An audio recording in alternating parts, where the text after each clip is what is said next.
भगवान शिव के अंतर्धान होते ही युवराज नरवाहन दत्त के तप से क्षीण हुए शरीर में एक दिव्य ऊर्जा का संचार हुआ। उनका शरीर पुनः हष्ट-पुष्ट और पहले से भी अधिक कांतिमान हो गया। उनकी आंखों में अब एक सिद्ध योगी का तेज झलक रहा था। उनके मित्र गोमुख, हरिशिख और मरुभूति अपने स्वामी की इस सफलता को देखकर आनंद से भर गए। युवराज ने उन महर्षि को धन्यवाद दिया जिन्होंने उन्हें तपस्या का मार्ग दिखाया था। महर्षि ने उन्हें सफलता का आशीर्वाद दिया। चारों मित्रों ने महर्षि और पवित्र गंगा तट को प्रणाम किया। नरवाहन दत्त ने अपनी आंखें बंद की और भगवान शिव द्वारा दी गई आकाश गमन सिद्धि का स्मरण किया। उन्होंने अपने तीनों मित्रों का हाथ थामा। जैसे ही उन्होंने अपने मन को हिमालय में स्थित उस स्थान पर केंद्रित किया जहां राजकुमारी मदन मंचुका का राज्य था, एक चमत्कार हुआ। वे चारों मित्र अपने पैरों से पृथ्वी का स्पर्श खो बैठे और धीरे धीरे हवा में ऊपर उठने लगे। देखते ही देखते वे बादलों से भी ऊपर पहुंच गए और मन की गति से उत्तर दिशा की ओर उड़ चले। नीचे पृथ्वी, नदियों, पर्वतों और नगरों के दृश्य छोटे छोटे खिलौनों की तरह दिख रहे थे। गोमुख, हर्षिख और मरुभूति के लिए यह एक अविश्वसनीय और रोमांचक अनुभव था। युवराज नरवाहन दत्त अब केवल एक राजकुमार नहीं रहे थे, वे वास्तव में एक विद्याधर बन चुके थे।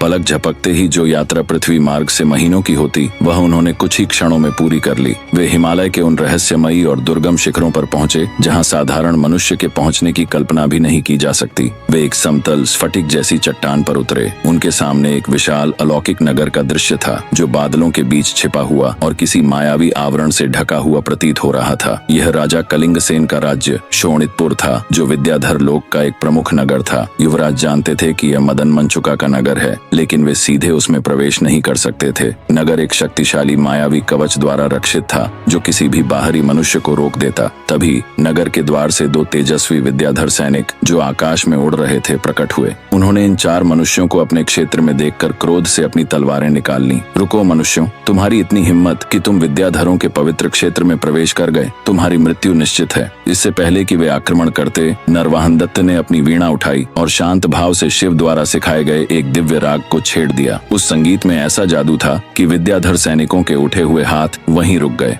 उनका क्रोध शांत हो गया और वे मंत्र मुग्ध होकर उस धुन को सुनने लगे। जब संगीत समाप्त हुआ तो युवराज ने विनम्रता से कहा, हे वीर विद्याधरों, हम शत्रु नहीं मित्र बनकर आए हैं। मैं कौशाम्बी का युवराज नरवाहन दत्त हूँ और मैं आपके महाराज कलिंगसेन से और उनकी पुत्री राजकुमारी मदन मंचुका से मिलने की अभिलाषा लेकर आया हूँ। उन सैनिकों ने जब राजकुमार का तेज, उनकी विनम्रता और उनका अलौकिक संगीत देखा तो वे समझ गए कि यह कोई साधारण मनुष्य नहीं है। उन्होंने सम्मान पूर्वक अपनी तलवारें म्यान में रख ली और कहा, हे राजकुमार, आप में अवश्य कोई दिव्य अंश है। हम आपके आगमन की सूचना महाराज तक पहुंचाते हैं। युवराज नरवाहन दत्त अब विद्याधरों के लोक के द्वार तक पहुंच चुके थे।